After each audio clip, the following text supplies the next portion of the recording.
अरे 15 लाख रुपए से ये कहां पर आ गया? 15 लाख रुपए का वादा किया था, लाड़की बहन योजना निकालकर 1500 में आ गया है कि नहीं? फेकू राम ने 15 लाख रुपए का वादा किया, झांसा दिया, और उसका जो चेला है,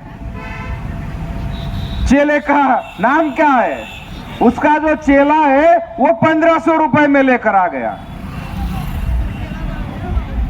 आप लोगों को तरबूज खाते हैं? आप लोग तरबूज खाते हैं कि नहीं? अब मैं ज्यादा नहीं बोलूंगा, जिसको समझना है वो समझ जाएगा। तरबूज खाते हैं ना? अरे भाई, हमारी तरफ एक आदिवासी जमात है, हमारे आदिवासी भाई है, वहां एक रीति रिवाज होता है उनका। वो रीति रिवाज ऐसा होता है कि उनको अगर, थोड़ा अंधविश्वासात्मक है, उनको अगर कोई विघ्न खत्म करना है, विघ्न, ध्यान दीजिए इधर, ओ मेरी अम्मा, ओ मेरी अम्मा की अम्मा, ध्यान दो जरा। विघ्न अगर हमारे आदिवासी साथी जो वहां की एक जमात है उनको खत्म करना होता है तो वो तरबूज को तोड़ते हैं। तरबूज ऐसे ऊपर से उठाया, नीचे रोड पर फेंक दिया तो फूट जाता है, तो उनकी एक कहना है, उनका मानना है कि हमारा विघ्न खत्म हो गया। ऐ मेरे साथियों, अगर आपका विघ्न यहां पर इस नागपुर की दक्षिण पश्चिम विधानसभा में अगर आपका विघ्न है, अगर आपका विघ्न इस विधानसभा में, महाराष्ट्र की विधानसभा में है, इस महाराष्ट्र पर अगर कोई विघ्न लगा हुआ है, अगर उसको आप तोड़ेंगे तो आपको तरबूज उठाना होगा और रोड पर फेंक देना होगा। तरबूज को तोड़ना होगा पहले। समझ रहे हैं आप मैं क्या बोल रहा हूं? इस समझदार को इशारा काफी होता है भाई, तरबूज किसको बोला जाता है महाराष्ट्र में, समझे कि नहीं? तो उस तरबूज को उठाकर फेंकना है भाई, तरबूज को उठाकर फेंकना है, तोड़ देना है। 15 लाख का झांसा उसके बाप ने दिया था केंद्र में, और यह तरबूज 1500 का झांसा यहां पर दे रहा है। ऐ मेरे साथियों, लाड़की बहन योजना जो चल रही है, सबको तो 1500 रुपये नहीं मिला, कुछ ही महिलाएं हैं। कितने महिलाओं को मिला? या सिर्फ 2-4 हाथ ऊपर हो रहे, 2-4 बस। ऐ मेरे साथियों, लेकिन लाड़की बहन योजना जो दी गई, 1500 रुपया जब कुछ महिलाओं के खाते में चला गया ना, उसके बाद किस किस के दाम बढ़े। लाड़की बहन किचन में रहती है, उस रसोई घर में जो जो लगता है, सबसे पहले तेल लगता है। कढ़ाई रखोगे तो कढ़ाई में क्या डालोगे? नमक। कढ़ाई में तेल डालोगे ना, तो हमारी लाड़की बहन जिस तेल का इस्तेमाल करेगी, वो तेल कहां पहुंच गया? तेल कहां पहुंच गया? मैं नहीं बोल रहा हूं, तेल जो है तो महिलाएं बता रही। भाई, महिलाओं को पर भी फोकस किया जाए वीडियो का, कि अब तेल के दाम हमारी माता बहनें बता रही है। पहले कितने में था? 1500 का डिब्बा जो था तेल का, अब वो 2500 से 3000 हो गया।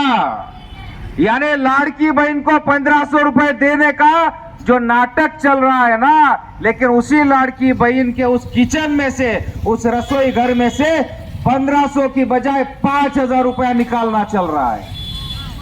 5000 रुपया ये लोग निकाल रहे हैं। ऐ मेरे साथियों, अब हम लोगों ने इनकी औकात दिखा देनी है कि तुम लोग विधानसभा में काम करने के लायक नहीं हो।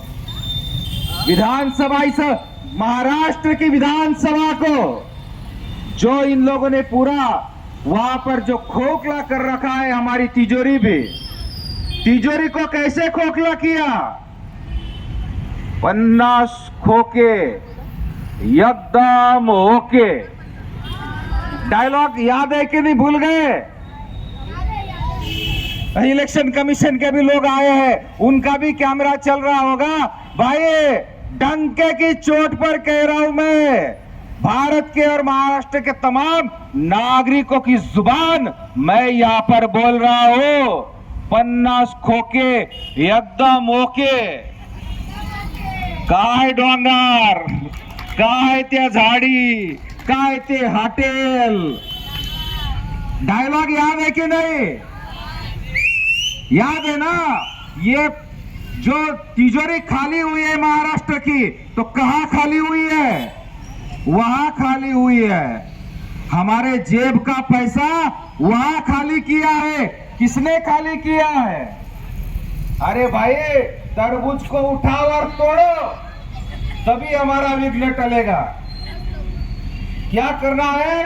तरबूज को उठाओ और तोड़ो, तब महाराष्ट्र का विघ्न हमारा टलेगा। वरना ऐसे डायलॉग बोले जाते हैं, मी पुन्हा येईल। उन्हीं के डायलॉग है भाई, मैं अपना कुछ भी नहीं बोल रहा हूं। मी पुन्हा येईल। पहले लोगों की क्या होती है? तरक्की होती है ना। अगर कोई क्लर्क होता है तो सीनियर क्लर्क होता है, कोई डीवाईएसपी होता है तो एसपी बनता है, कोई डिप्टी कलेक्टर होता है तो कलेक्टर बनता है, कोई उप मुख्यमंत्री होता है तो मुख्यमंत्री बनता है। लेकिन यहां उल्टा हो गया, यहां प्रमोशन नहीं, यहां तो डिमोशन हो गया। डिमोशन हो गया मुख्यमंत्री से उप मुख्यमंत्री। मी पुन्हा येईल। है मेरे साथियों, ठीक है भाई, पुन्हा तो आ गए, लेकिन यहां इस विधानसभा में, ये जो विधानसभा है दक्षिण पश्चिम नागपुर जो विधानसभा है मेरे साथियों, यहां का मेरा जो समाज रह रहा है, जो हमारी शेड्यूल्ड कास्ट की दलित बस्तियां है, बस्तियों की हालत देखिए। बस्तियों का विकास हुआ है क्या? यहाँ का पैसा तो किधर जा रहा होगा? रेशम बाग में कहा जा रहा होगा? वही तो अड्डा है, बहुत बड़ा अड्डा है ना। जो आप लोगों को चाहिए, जो यहाँ की हमारी बस्तियों का विकास करना चाहिए था, हमारे जो लोग हैं, यहाँ के नागरिक हैं, यहाँ के स्वास्थ्य का विचार करना चाहिए था ना। यहाँ दवा दारू मिलती है, मैं दवा की बात कर रहा हूं, दारू की नहीं है मेरे साथियों।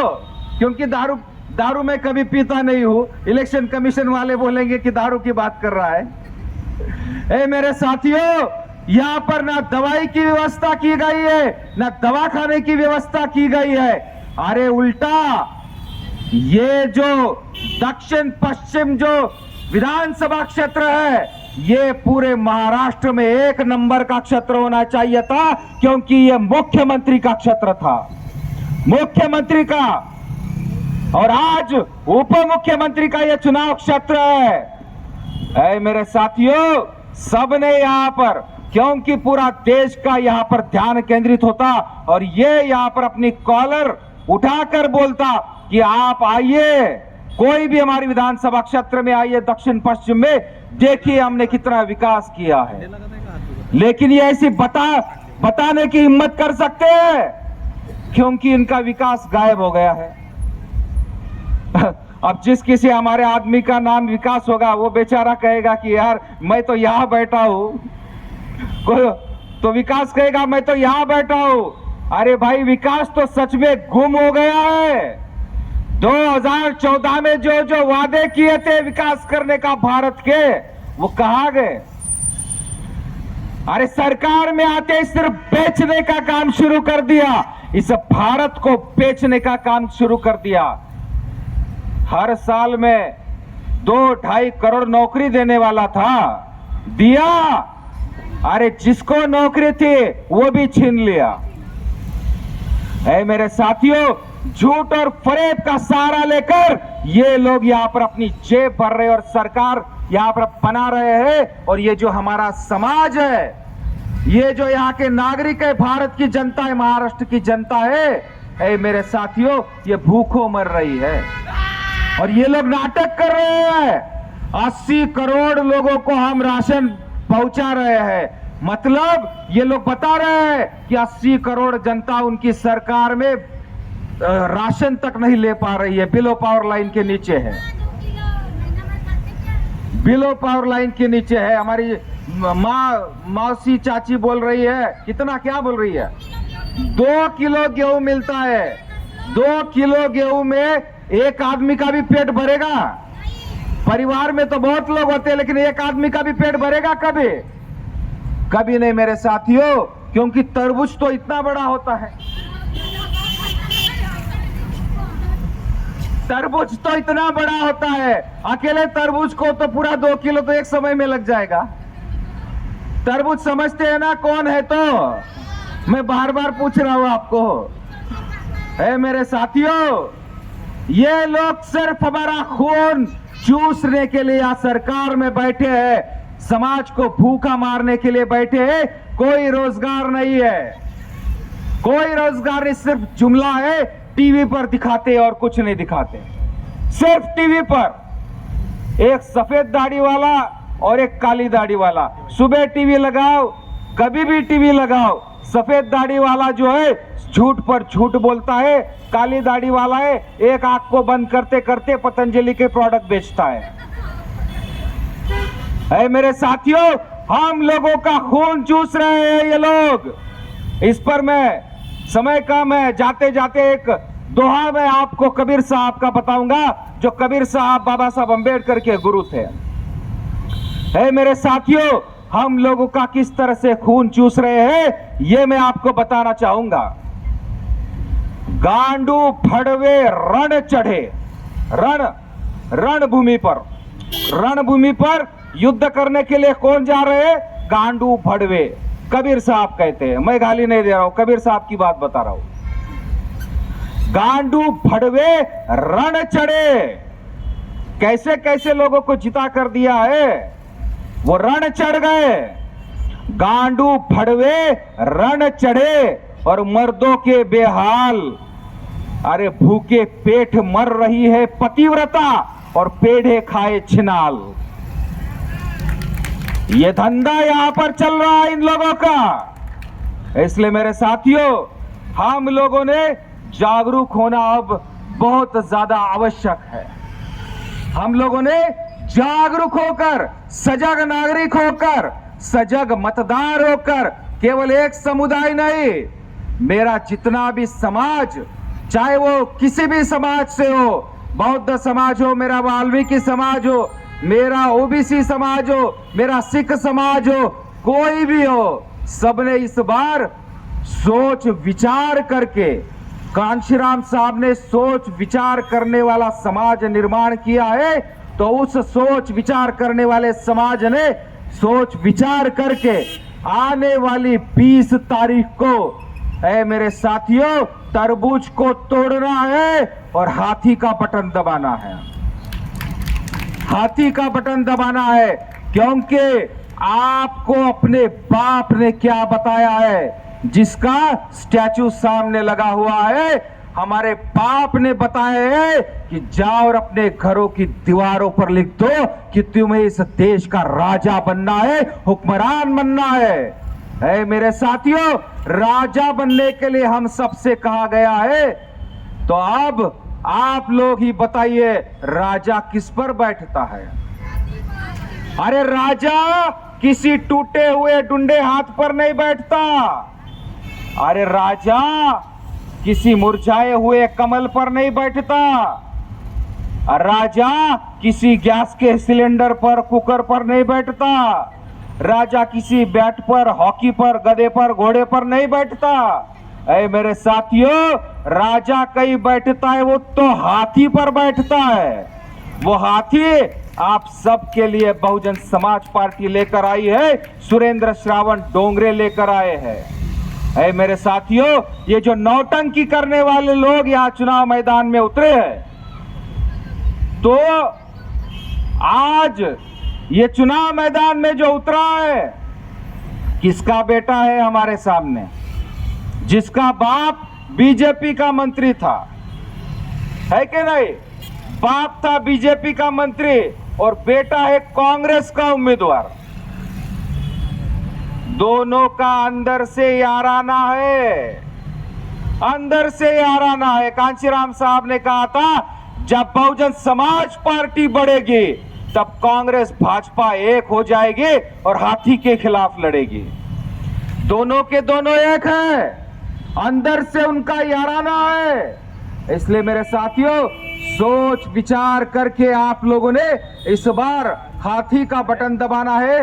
इसलिए मेरे साथियों, अपने वोटों को बिकने नहीं देना है, लुटने नहीं देना है। कत्ल की रात को ये लोग आएंगे और दारू पैसा बांटेंगे, है कि नहीं? 19 तारीख इनकी कत्ल की रात होगी, दारू पैसा बांटेंगे। कांशीराम साहब ने नारा दिया था, अरे दारू पैसा बांटते बाद में आपको लूटते, दारू पैसा लेना नहीं, इन चोरों को वोट देना नहीं है मेरे साथियों। इसलिए जाते जाते यही कहूंगा आपसे कि लूटने नहीं देना है अपना वोट, बिकने नहीं देना है और डरना नहीं है। लुटो नहीं, बिको नहीं, हौसला करो। लुटो नहीं, बिको नहीं, हौसला करो, तुम हुक्मरान बन सकते हो, फैसला करो। इन्हीं अल्फाजों के साथ अपनी वाणी को विराम देता हूं। जय भीम, जय फूले, जय शाहू।